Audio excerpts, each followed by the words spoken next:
Hello, and welcome to this introduction to the study of the Dead Sea Scrolls.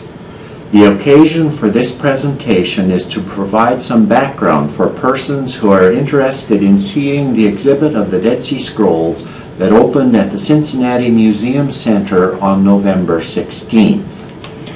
I will be covering in summary fashion the story of the discovery of the site and the caves, the archaeology of the site, and an overview of the literature that resulted from these discoveries. I also will make comments about the relationship between the different sources of information that are encompassed within the study of the Dead Sea Scrolls. Pliny the Elder wrote the following in his Natural History around or shortly after 70 CE. In this field of study, we use the term CE rather than AD to designate the Common Era, the time in human history after which both Christianity and Judaism are in existence. The dates are the same regardless of the abbreviation employed. I will also use BCE in this presentation to designate before the Common Era. Reading Pliny. To the west of the Dead Sea, the Essenes have put the necessary distance between themselves and the insalubrious shore. They are a people unique of its kind and admirable beyond all others in the whole world, without women and renouncing love entirely, without money, and having for company only the palm trees. Owing to the throng of newcomers, this people is daily reborn in equal number. Indeed, those whom, wearied by the fluctuation of fortunes, life leads to adopt their customs, stream in great numbers. Thus, unbelievable though this may seem, for thousands of centuries a race has existed which is eternal, yet into which no one is born. So fruitful for them is the repentance which others feel for their past lives.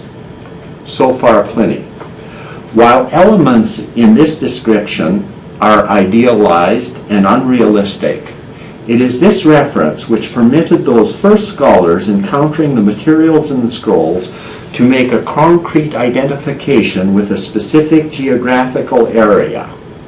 Such an identification was possible because Josephus had provided his readers with a lengthy description of the Essenes. Josephus is the Jewish historian who wrote at the end of the 1st century. Philo, the Jewish philosopher from Alexandria, also gives us a briefer description of the Essenes, as do some of the non-Jewish Greek and Latin authors from those first few centuries. Josephus says that the Essenes have a reputation for cultivating a particularly saintly life. They renounce pleasure as an evil and regard temperance and control of the passions as a special virtue. They disdain marriage for themselves, but adopt the children of others at a tender age in order to instruct them. They regard them as belonging to them by kinship and condition them to conform to their customs.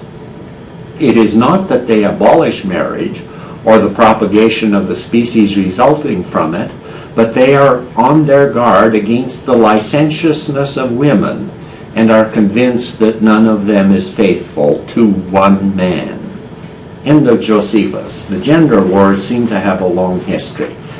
He also claims that they were against slavery. They held property in common, giving to each man according to his need, as also attributed to the earlier followers of Jesus in Acts 4:32. A common meal and a daily cycle of work, prayer, and eating was characteristic of these Essenes. While an identification of the Essenes in the scrolls was made very early in the process of discovery, we note that the name Essene never appears in the Qumran texts, and that there are no prohibitions of family life to be found there, but rather divorce and marriage law, advice for family life, and laws regarding incest. Significantly, Josephus also speaks of them living in towns, rather than along the shore of the Dead Sea or in any remote desert location. The story of the discovery. In late 1946 or early 1947, 3 Tamir herdsmen stumbled upon a cave containing some jars and 3 scrolls. Mohammed Edid the Wolf is on the right, and he's said to have been the first one to enter the cave. They found 3 scrolls and showed them to a few people in Bethlehem, among them a Bethlehem antiquities dealer, Shahil Iskandar Shaheen, better known later as Kondo, and George Ishaya or Isaiah, both members of the Syrian Orthodox Church. The Bedouin were encouraged to go back to the cave and see if they could find more scrolls. They found 7 scrolls in total. After a series of missteps, 3 of these scrolls were sold to Mar Athanasius Yeshua Samuel, head of the Syrian Orthodox Monastery of St. Mark in Jerusalem, for approximately $100. You pass the Syrian Orthodox Monastery on your way to the western wall from the Damascus Gate entry into the Old City. The 3 scrolls were the Manual of Discipline, now known as the Community Rule, the large Isaiah scroll, and a commentary commonly called Pesher Habakkuk. Later, he acquired a 4th scroll, the Genesis Apocryphon, in Aramaic. In the meantime, Dr. Elazar Lipa Sukenik became aware of the other 3 scrolls through a different antiquities dealer from Bethlehem named Faidi Salahi. Sukenik was the founder of the Department of Archaeology at the Hebrew University in Jerusalem. He was informed of these other scrolls, so he traveled in disguise across the military lines to Bethlehem on November 29, 1947, to view these other scrolls. November 29 is the day the UN voted for the partition of the area, thereby beginning the process for creating the State of Israel. In the next few months, Sukenik purchased for the State of Israel the other 3 scrolls, the Thanksgiving Hymn Scroll, the War Scroll, and a second Isaiah scroll. In the meantime, Mar Athanasius had given permission to John Trevor, then acting director of the American Schools of Oriental Research in Jerusalem, to photograph his 3 scrolls, telling him initially that they were part of the monastery library collection. Recognized that this was going on in the midst of the war, so travel across military lines, even across streets, was difficult, as was communication and living provisions. Mar Athanasius then moved to the United States, bringing the scrolls with him. After displaying them at both the Library of Congress and at the Oriental Institute at the University of Chicago, he placed this famous ad in the Wall Street Journal. This was brought to the attention of Yigal Yadin on the right, the son of Sukenik, and also an archaeologist. Acting through an intermediary, later identified as Professor Harry Olinsky of the Hebrew Union College in New York, Yadin bought the scrolls for $250,000 for the State of Israel. The shrine of the book, with its well-known image, was built to house these scrolls, dedicated on April 20, 1965.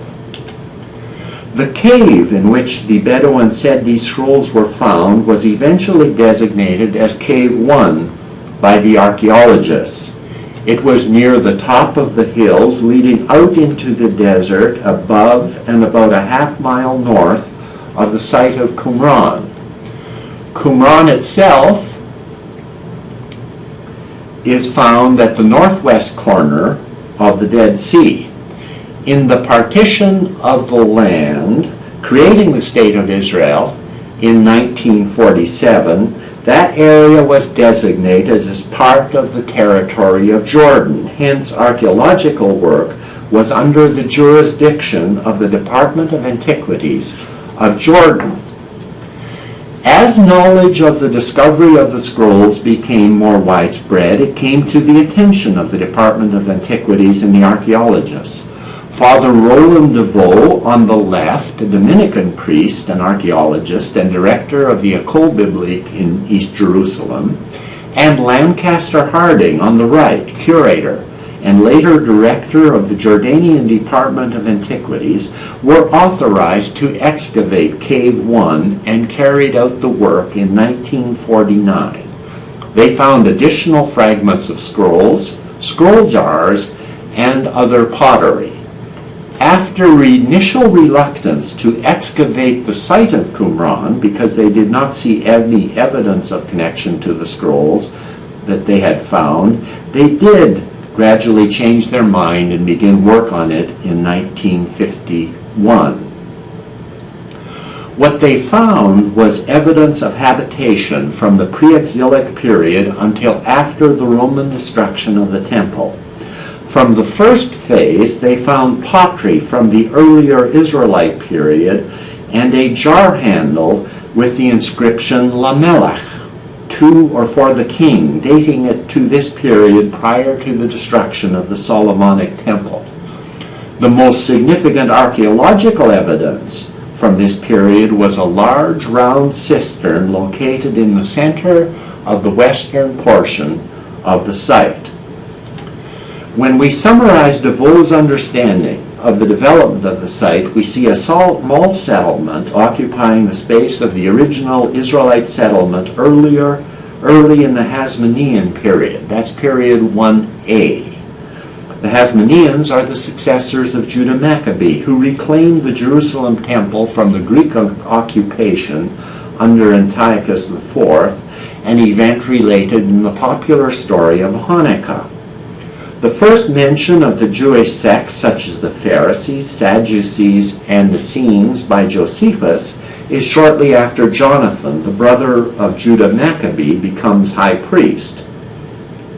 Then there is a large occupation of this site by the group, most commonly identified as the Essenes. This is period 1B, and they expanded the structures and laid the basic formation of the site as we recognize it when we visit there today. This occurred later in the 1st century BCE during the time of John Hyrcanus, whom we know had conflicts with the Pharisees, one of the other groups designated as sects by Josephus. Coins dated to the time of Alexander Jannaeus, who ruled from 103 to 76 BCE, and was the son of John Hyrcanus, are the most common at the site, reflecting a time of major habitation. There is evidence of an earthquake that is dated to 31 BCE and destruction by fire. For DeVoe, this resulted in a time of abandonment, with subsequent resettlement after the death of Herod, period 2, lasting until the Roman subjugation of the area at the time of the destruction of the temple. It was then briefly a camp for Roman soldiers. As in antiquity, we enter the site from the northwest corner next to the tower, which is its most prominent architectural features. From the aerial view, we can identify its location as well as the older Israelite cistern. Our viewpoint on the slide is above and behind the northeast corner. When we stand on the platform above the construction, we see one of the storerooms in the tower. This is a common feature for settlements in antiquity to have food stored in protected areas. There is no first floor entrance to these storerooms. One of the debates about the tower is whether it was a fortress rather than only a storage area, leading some to think that this may have been a manor house for a country estate with the required security, or even an outpost for the advancement or protection of the area secured by the Hasmonean kings. Immediately south of the tower, we see a section that is usually regarded as a study or worship area, or both.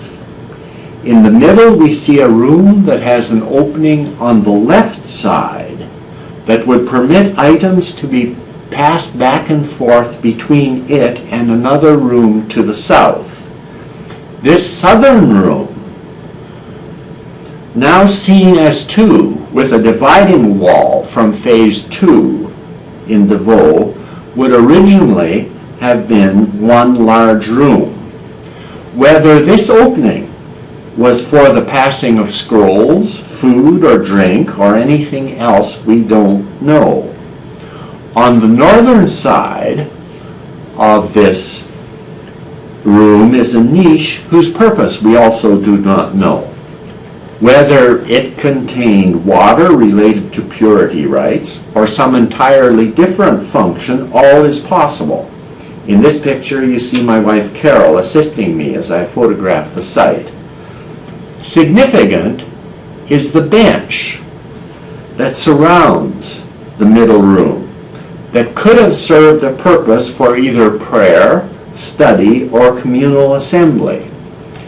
In the room next to the tower, we see the remains of a stairway. This stairway would have led up to a second floor. In this digital reconstruction, designed at UCLA by Robert Cargill, we see the entrance gate, the northwest tower, and the two-story section that we have just been describing. To the left of this tower is a large rectangular room dubbed the scriptorium by DeVoe. This is the room in which he believed the scrolls were copied. He based this upon the fact that a long bench was found in this room in the collapsed debris from the second floor, at which he thought scribes sat and wrote to dictation. This is not a practice attested elsewhere in the area at the time. Inkwells were also found at this location. During phase 1, the initial expansion, this room had a large bay window at the northern end. This was filled in during the second phase of settlement. Returning to an overview of the site, we note kitchen and storage areas in the northeast corner, pottery production facilities in the southeast corner, pottery production and assembly areas in the western section, and some stables along the southwest corner. Along the southern side is a large common room that apparently was used for dining and perhaps assemblies of some sort. We know this because in the southwest corner of this room, we found an interesting annex. At the time of reoccupation, the remaining settlers cleaned up this room by pushing pottery into the southern end. Remnants of about 1,000 pieces of tableware, and then building a wall right across here, across the center of the room, to block it off. By looking at a diagram of the site, we can get reoriented. Here we see the tower, the dining room, and the annex. What we now want to pay attention to is the water system, a very important aspect of a settlement in an arid environment. Water comes into the settlement from an aqueduct in the northwest corner. In the first settlement, it came through sedimentation pools that let the sand settle, and then into an aqueduct that runs through the settlement, past the Israelite period cistern, and other cisterns in that area, through, and then past the cisterns in the southern edge, Sorry, the cursor isn't quite moving right here.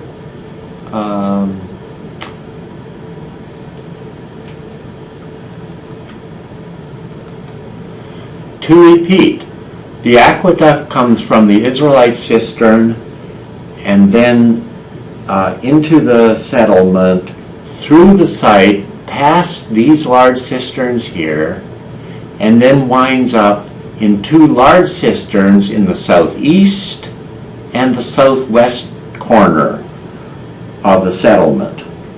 Also evident is the line designating where the earthquake damage cut through the site.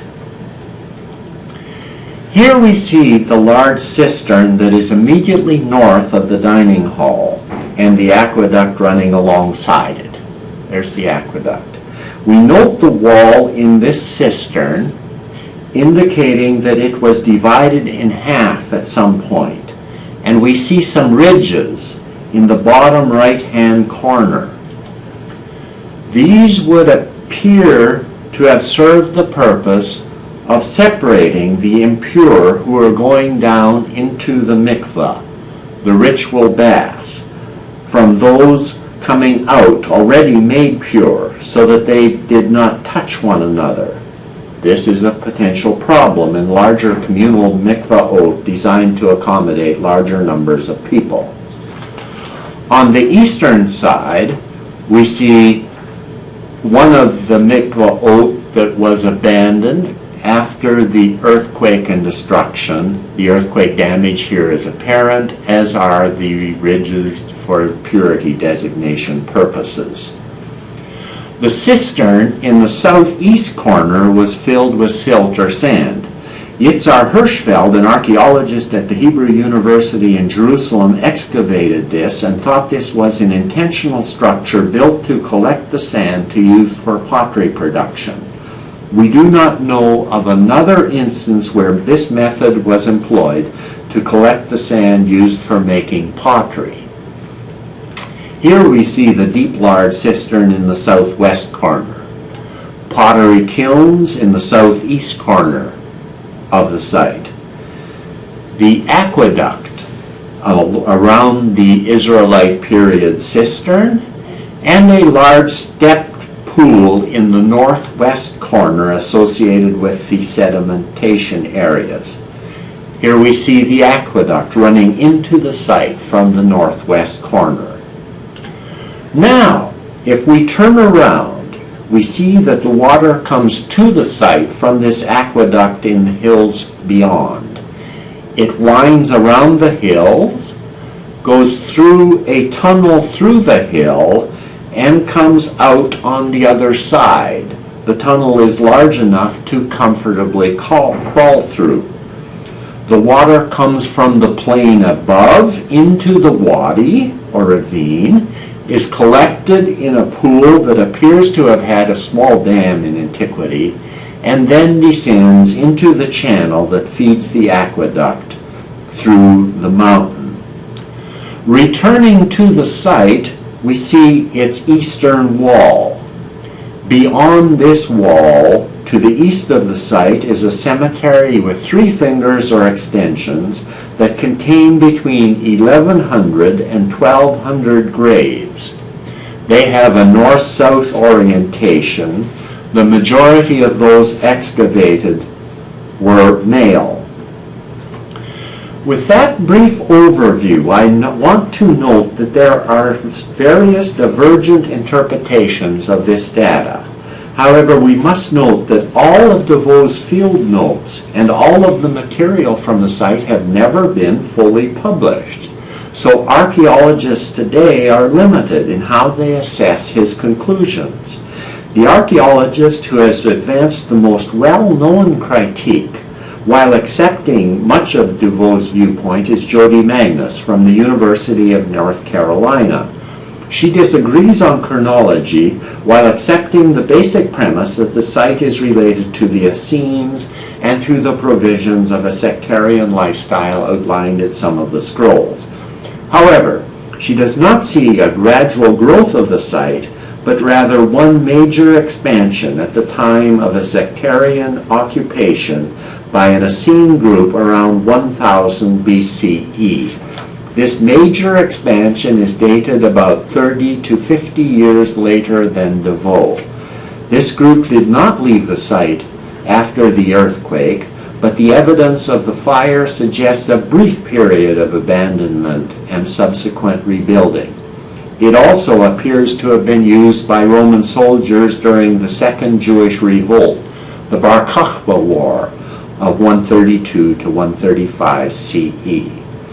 In the last 2 decades, other viewpoints concerning the site have been advanced by archaeologists: a fortress or military outpost for the Hasmoneans, a rural manor house and agricultural property with defensive capabilities, an industrial pottery and or perfume production center, and a religious retreat center not necessarily sectarian.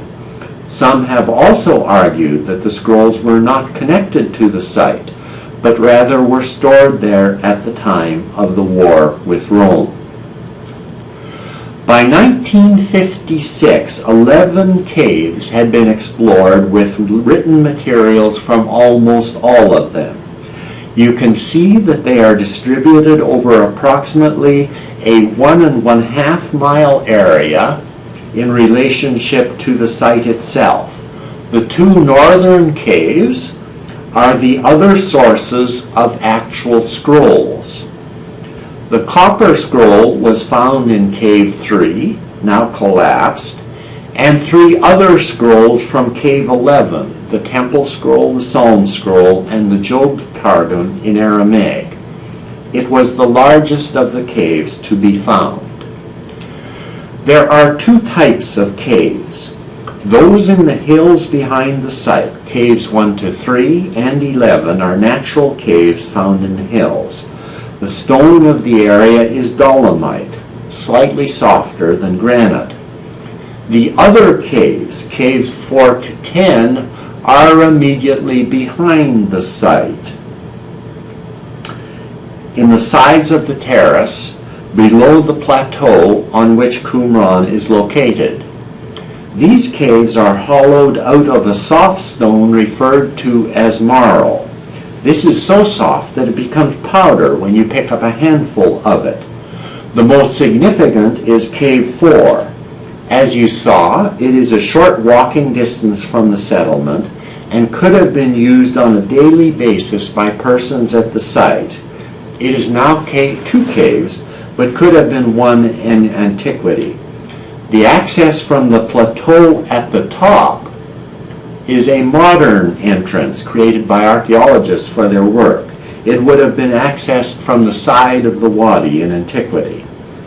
Here is the descent into the cave from the modern entrance. You would not be permitted to do this if you visited the site today. Bedouins started showing up at the entrance to the École Biblique in Jerusalem with a larger number of fragments, and Kondo also had a larger number of fragments available. DeVoe and Harding, out of money provided by the Jordanian government, about $15,000, began to purchase these fragments, but then ran out of money. Securing more funds from various sources, they continued to buy fragments, but finally found out where they were coming from.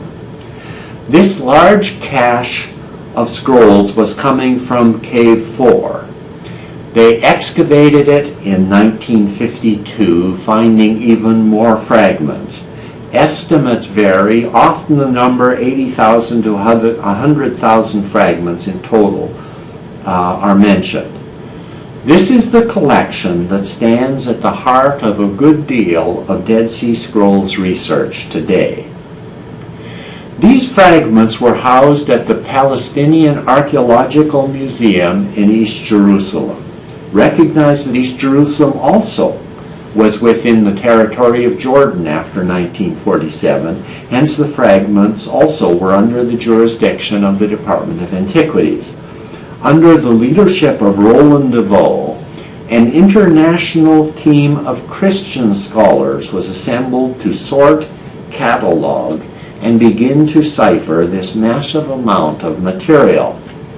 Frank Moorcross, J.T. Millick from France, and John Strugnell, then of England, later moving to the United States, were some of the names that became well known for their work on this material. The scrollry in the museum viewed here, the museum later renamed the Rockefeller Museum after 1967, was the place where they worked. They sorted the fragments, identifying them by composition and scribal hand, in an amazing piece of detective work. Then these same scholars began to publish these works in a series entitled The Discoveries in the Judean Desert by Oxford University Press. However, only 7 volumes had appeared by 1982, and there were scholars around the world waiting to examine this material. This series now includes 40 volumes. What had happened? Later in the 1950s, some younger scholars, such as Joseph Fitzmyer and Raymond Brown, were brought to Jerusalem to go through each fragment and make an index card for each word, a concordance. John Strugnell gave Bensey and Wacholder on the left, my doctoral advisor at the Hebrew Union College in Cincinnati, a copy of this concordance in the late 1980s. Both Strugnell and Wacholder are now deceased. Martin Abegg on the right, a doctoral student of Wacholder's at the time, and now at Trinity Western University in Vancouver, British Columbia, began to plug this computer into a concordance for his own research, and they jointly decided to publish the results, essentially reconstructing the fragments from the concordance. The first 4 volumes appeared in 1991. This story is told in greater detail in the museum exhibit. At the same time, the Huntington Library in California announced unlimited scholarly access to their collection of photographs of the scrolls. The Israel Antiquities Authority then announced open access to the museum holdings for all qualified scholars, while at the same time expanding the official publication team to over 50 scholars. The remainder of the volumes were published between 1994 and 2010. From 1991 on, all trained scholars could begin to confront the full depth and breadth of the material known as the Dead Sea Scrolls. The study of the Dead Sea Scrolls was substantially transformed for many scholars with the influx of this new material. Let's review where we are. We have identified 3 different types of evidence that bear directly upon the study of the Dead Sea Scrolls. Each of these bodies of evidence provide conflicting information bearing on the issues involved, sometimes even internally contradictory. For example, we certainly do not at the moment have consensus on the interpretation of the archaeological data. We now are more aware that the accounts of the scenes from writers such as Josephus and Philo differ in significant ways from the material in the scrolls. DeVoe, for the most part, argued for what became known as the Essene Hypothesis, in which he assumed that all 3 of these bodies of information related to one historical group in the same period of time. So you could use the literature to fill the gaps in the archaeological record and vice versa. Questions about such an approach began to surface with greater intensity in the late 1980s, and since that time, the Essene Hypothesis has come under even greater scrutiny.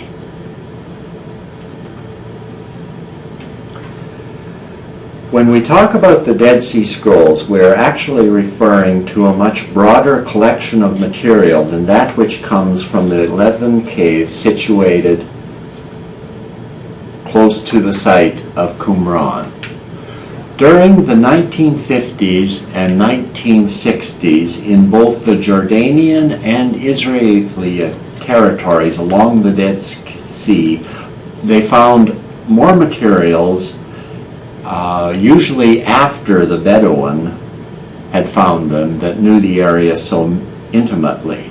Fragments of literary works have been identified at all of these sites along the Dead Sea. Noteworthy is the overlap between some of the finds at Masada and Qumran. For the most part, I must confine this presentation to the material from Qumran. In the end, we have 11 scrolls from Qumran and the literary compositions that have been reconstructed from the thousands of fragments. At present, we estimate that about 975 manuscripts or copies have been identified in the Qumran corpus. Approximately 1/4 of these copies are text of the Hebrew Bible or the Old Testament. Another 50 are from the Apocryphal, also called Deuterocanonical, in the Roman Catholic tradition, books such as Tobit, and from the Pseudepigrapha, copies of works such as Enoch and Jubilees, considered canonical in the tradition of the Ethiopian Church, but not in the Western European Church traditions. Fragments of the astronomical Enoch and of the Aramaic Levi will be found in the museum display.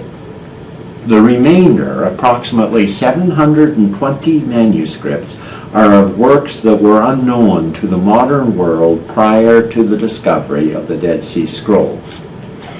About 3/4 of these texts are in Hebrew, 1/4 in Aramaic, with occasionally a few Greek manuscripts. All told, 246 manuscripts of some portion of the Hebrew Bible have been found in the various locations along the Dead Sea. After the book of Psalms, Deuteronomy, and Isaiah are the most popular representations.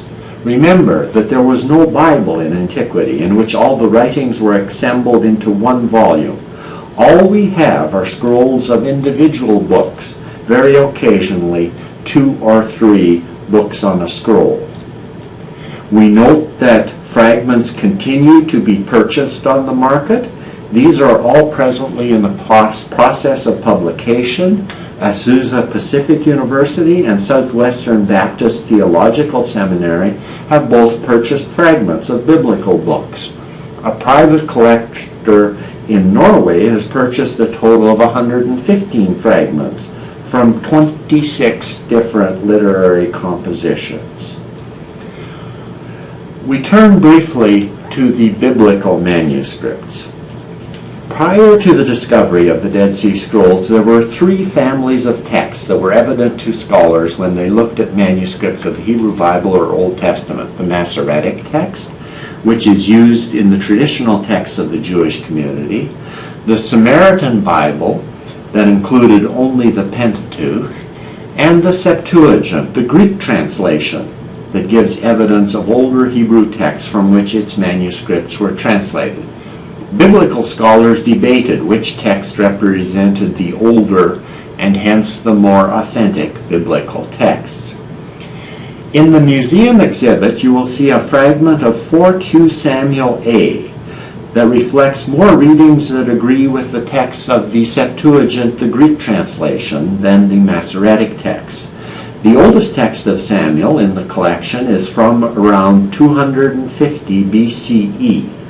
This copy on display was written between 50 and 25 BCE. As you know, the books of Chronicles are based upon Samuel and Kings. So we find in 4Q Samuel A some readings that also appear in Chronicles, previous unattested in any of our biblical versions. This text also points to an incident that was probably omitted from our copies of the Hebrew Bible, where at the end of 1 Samuel 10, the scribe skipped a phrase between the Hebrew verbs that looked similar. This incident has been added in the New Revised Standard versions of our Bible at the end of chapter 10. Note that here it does not have any of the traditional verse numbers we associate with the biblical text. Also included in the museum exhibit will be a fragment from 4Q Numbers B, which has readings closer to the Samaritan text. The Samaritan connection to some of these texts is becoming more evident in recent research, with interesting possibilities for the rather obscure history of the relationship of this group to other Israelite and Jewish traditions. Fragments from 1Q Daniel A will also be displayed. The case of Daniel is fascinating because 8 copies of the book, a rather substantial number, were found there.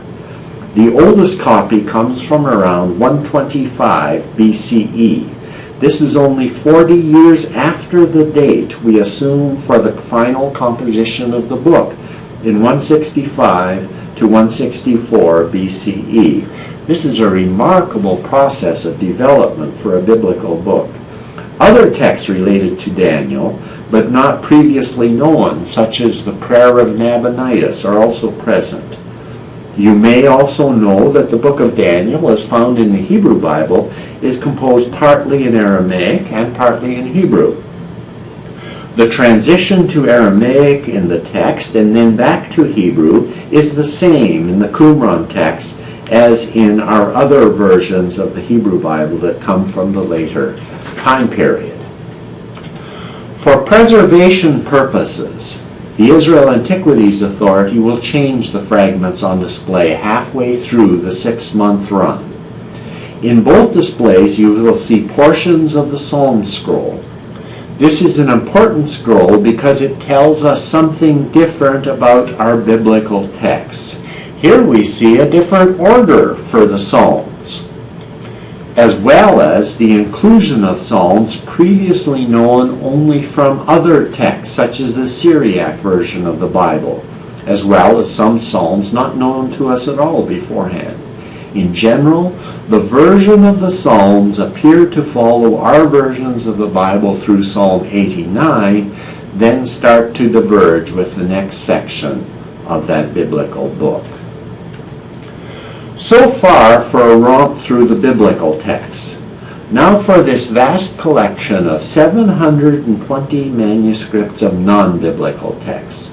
The transformation of our understanding of significant developments in Jewish history and of Christian origins in the past half-century are rooted largely in these texts. I will say something about the legal texts, biblical interpretation, and wisdom texts. Similar contributions are being made to the study of liturgy, prayer, messianism, and eschatology on the basis of these important texts.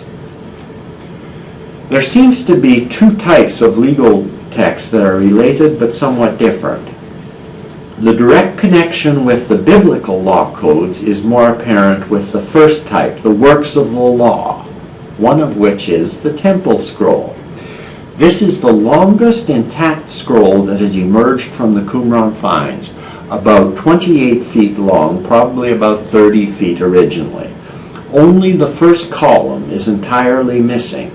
It is one of the most audacious documents known from Israelite and Jewish history in that it is written entirely in the first person, and God is the speaker.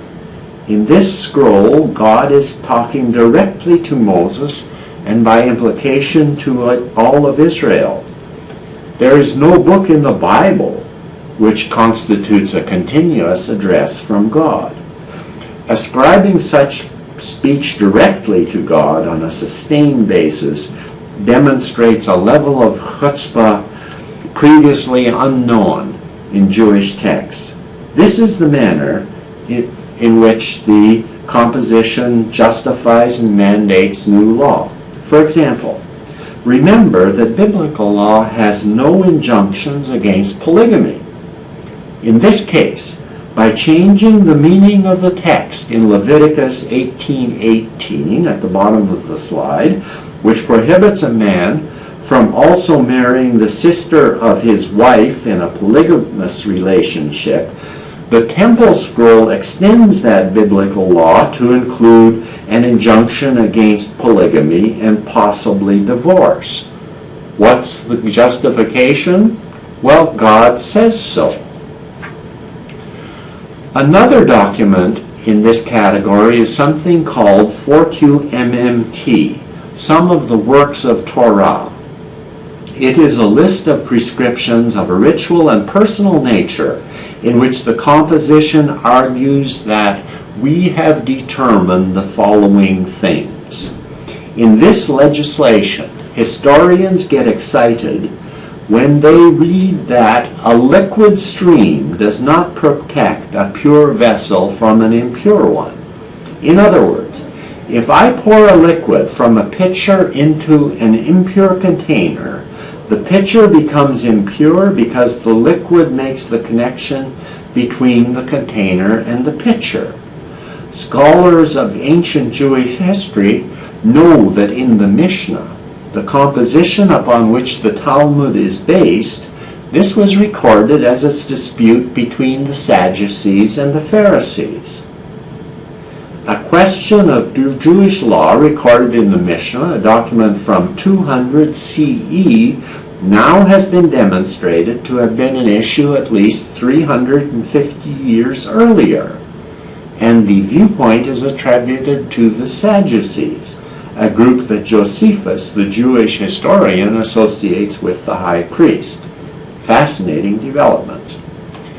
When we turn to the rules texts, the other kind of legislation in these scrolls, we are looking at individual and group rules for a community or a body of persons who share a common viewpoint and lifestyle, commonly considered to be sectarian. The Mascis Document is one of the most important rules. Copies of it were known from the Cairo Geniza found in 1896 to 97. It was quickly related to the Dead Sea Scrolls because fragments of 10 copies of it were found at Qumran. A fragment of one copy of this text will be on display. In this composition, people are called to come out to form a new covenant in the land of Damascus. In this case, we see the legislation of the Temple Scroll carried even a little further, or at least made more definite, on the basis of the same biblical text, Leviticus 18:18.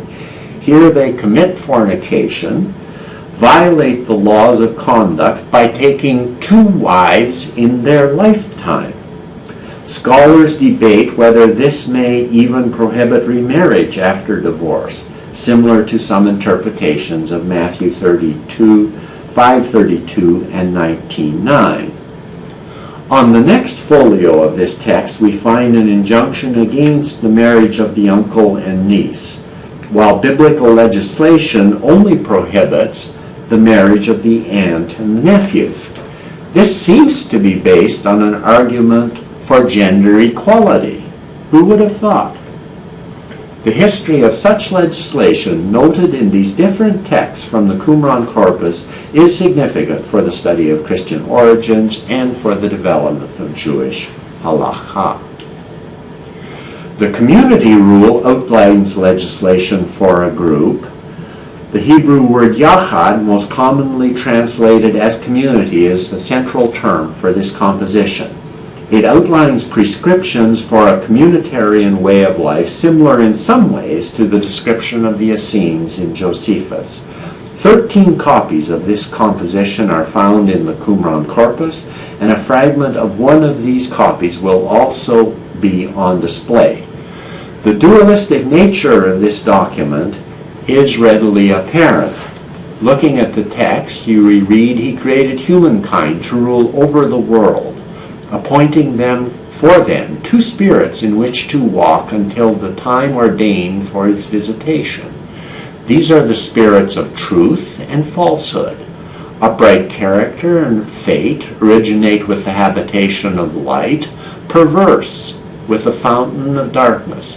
The authority of the Prince of Light extends to the governance of all righteous people, therefore they walk in the paths of light. Correspondingly, the authority of the angel of darkness embraces the governance of all wicked people, so they walk in the paths of darkness." This section, entitled "The Treatise on the 2 Spirits," follows an induction and covenant renewal ceremony in which the participants bless the sons of light and curse the sons of darkness. When we take a look at their biblical commentaries, interpretation, we note that they are called pesharim, one of the terms used for dream interpretation in the Hebrew Bible. The most well-known, since it comes from the original finds in Cave 1, is Pesher Habakkuk. Here we see how in a verse-by-verse commentary format, the book of Habakkuk is interpreted as applying to the life of the sect. In this case, the word traitors in Habakkuk is interpreted as designating the opponents of the sect. In a slightly more complicated column, the author tells readers that God told Habakkuk what was going to happen in the future, but God didn't tell Habakkuk when. That has now been made known through the teacher of righteousness. So just like the injunctions for watchfulness and patience with regard to future events found in the New Testament, so we find them here a century or more earlier. A fragment of the Pesher on Isaiah will be on display at the museum. We earlier discussed the Temple Scroll, an example of what we call rewritten Bible or scriptures. In this form of commentary, we cannot distinguish the biblical text from possible additions solely on the basis of the manner in which the text is constructed. It is as though the entire document was written as though it were a biblical text. The Book of Jubilees, like Temple Scroll, is also an example of this genre. This technique is also found among prophetic books. On display, you'll find a fragment of a text called Pseudo-Ezekiel, another example of this genre of biblical interpretation. We will not discuss examples of all of the remaining genres in this list of genres. However, I will close with some examples of the wisdom texts. The best known is called Instruction. We have evidence of 8 or more copies of this, a significant number in the Qumran corpus. The longest copy originally would have been close to 30 feet long, and we have about 300 fragments of it. We expect it was composed around 200 BCE or even earlier. One fragment of this text will be on display. In this fragmentary text, the remains of its first column, we see that a role for a heavenly host is included in these descriptions as the sons of truth face the consequences of righteous judgment. There also is hope that an epoch of truth will be realized. This is material similar to what we might find in an apocalyptic composition such as Enoch. However, much of this composition is fashioned as wisdom literature similar to what we might read in Proverbs and Sirach. It is the advice characteristic of the book of Proverbs combined with apocalyptic expectations. This makes for a really interesting combination in the 3rd and 2nd centuries BCE, unknown to us prior to the discovery of this literature.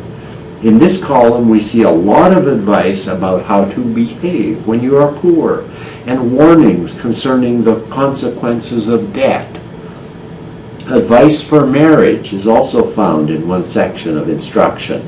Another addresses the females members of the intended audience. Others address craftsmen and farmers. This is a remarkable composition with multiple copies that has caused scholars to begin a re-examination of the distinction between apocalyptic and wisdom literature, traditionally considered by most scholars to be unrelated to one another. We close with a look at that text found at Qumran, which is most similar to the Beatitudes of the Sermon on the Mount in Matthew. While the beginning is not clear, it appears to include 8 Beatitudes, just like the Sermon on the Mount, followed by a more lengthy conclusion. Of course, this text centers in an exclusive attention to the law. Look at the middle section. Blessed is the man who has obtained wisdom. He walks in the law of the Most High and prepares his heart for her ways. He conducts himself according to her discipline, and in her corrections he delights daily. He does not leave her unheeded during the afflictions of his distress. In the time of hardship, he does not abandon her. He does not forget her in the days of dread, and in the affliction of his soul, he does not abhor her. Of course, the Matthean text centers on Jesus. Persecution and hardship characterize the lives of the followers in both instances, and both point to a later reward. Noteworthy is the fact that this same wisdom text in column 15 begins with a scene of judgment that could come straight out of an Indiana Jones movie. What is significant about these wisdom texts is that they do not reflect hints of the sectarian existence advocated in the various versions of the Damascus Document and the Community Rule. They appear to have been composed earlier than these sectarian compositions, and they suggest a literature that may not have been composed at that site or even in relationship to that group. But it points to aspects of Jewish life in the 3rd and 2nd centuries BCE that were unknown to us prior to their discovery. The same thing could be said about the fragments of Enoch and some other writings as well. This evidence begins to fill in our understanding of Jewish life 3 centuries prior to the origins of Christianity and 4 centuries prior to the final collection of the material in the Mishnah, the oldest literary composition of Rabbinic Judaism. So we are left with the puzzle of Dead Sea Scrolls studies. Each of these 3 bodies of evidence raise questions about their interpretation. How then do we make sense of the interconnection between them? We are now probing issues that we wouldn't even have dreamed of 30 years ago. We emerge with a new view of the Judaism in those last 2 centuries before Christianity and Rabbinic Judaism appeared on the scene, a viewpoint remarkably different than the one held even by the first generation of scrolls scholars. However, that new viewpoint is only in its infancy as we begin to unpack the revelations embedded within these remarkable texts.